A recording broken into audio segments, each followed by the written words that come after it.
नमस्ते मोदी जी। मैं आपकी बहुत इज्जत करती थी नहीं, करती हूँ और करती रहूंगी, क्योंकि एक आप और बीजेपी पार्टी जब से सत्ता में आई, उन्होंने हमारा अस्तित्व हमें याद दिलाया कि हम हिंदू हैं।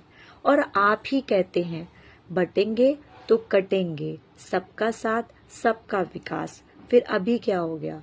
आप यूसीसी बोलकर ये यूजीसी जो बिल आया है, मोदी जी, मैं एक जनरल कास्ट से हूँ और जब मैं स्कूल में पढ़ती थी तब मुझे ये बहुत तब से ये ट्रॉमा मैंने झेला हुआ है। अगर किसी बच्चे को गलती उसकी रहती थी, मेरी नहीं रहती थी, फिर भी मुझे घर में दबाया जाता था कि वो ओबीसी या एसटी या एससी कास्ट से है। तब मायावती जी की सरकार थी, वहां पर बोलते उनकी ज्यादा सुनी जाती थी। हम तो खुद बचपन से ट्रॉमा लेकर जी रहे हैं। हाँ, इतना सब कुछ करने के बाद ऐसा नहीं है कि सब उनके पास ही सारी व्यवस्थाएं नहीं है। अब देखा जाए तो दलितों से ज्यादा जो जनरल कैटेगरी के लोग हैं वो पिछड़ी जाति में आने लगे हैं। ठीक है, ऐसा नहीं कि सबके पास वो बहुत पुरानी बात है। और जो बाबा साहब राव अंबेडकर जी के साथ गलत हुआ है, मैं ये नहीं बोल रही हूँ, लेकिन हर इंसान एक जैसा नहीं होता।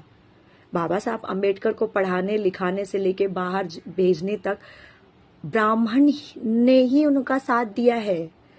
तो हर टाइम पे अच्छे लोग भी रहते हैं, बुरे लोग भी रहते हैं। भगवान राम के टाइम रावण भी था और राम भी थे। कृष्ण जी के टाइम पे दुर्योधन और शकुनी और भगवान श्री कृष्ण भी थे। तो ऐसा तो नहीं है, फिर इतना भेदभाव क्यों? और मोदी जी, मेरी आपसे ये गुजारिश है कि जिसके अंदर प्रतिभा देखनी चाहिए, आपको प्रतिभा देखो। दिमाग तो भगवान ने सबको एक जैसा दिया है, फिर इतना भेदभाव क्यों? हाँ, और फिर लोग बोलते हैं कि लोग पढ़ लिख के विदेश चले जाते हैं, जाएंगे ही ना जब उनको यहाँ पे सारी फैसिलिटीज नहीं मिलेंगी। इतना पढ़ने लिखने के बाद सही जॉब नहीं है हर जगह, मतलब हमको 98% पढ़ना पड़ता है, 80% लाना पड़ता है, वो 40% में ही चले जाते हैं आगे। और आप मतलब सोचो ना, डॉक्टर कैसे डॉक्टर होंगे? वो क्या इलाज करेंगे वो? तो मैंने कहीं पे 4 लाइन की कविता है जो मैं सुनाऊंगी, प्लीज वीडियो को आगे फॉरवर्ड करना।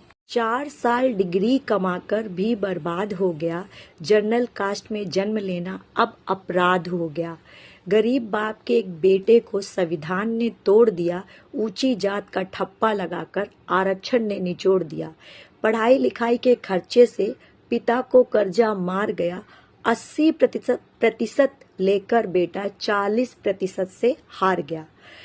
वोट बैंक के आगे हारा, तेज दिमाग बिचारे का, आरक्षण ने गला घोटा माँ के एक अकेले सहारे का। आरक्षण का खेल जो भारत में खेला जाता है, पैर बांधकर घोड़े को अनपढ़ गधे को जिताता है। फेंकी हुई रोटी खाकर देखो एक कुत्ता ऐस में चलता है, हुनर से ज्यादा भारत में अब कास्ट सर्टिफिकेट चलता है। जय हिंद।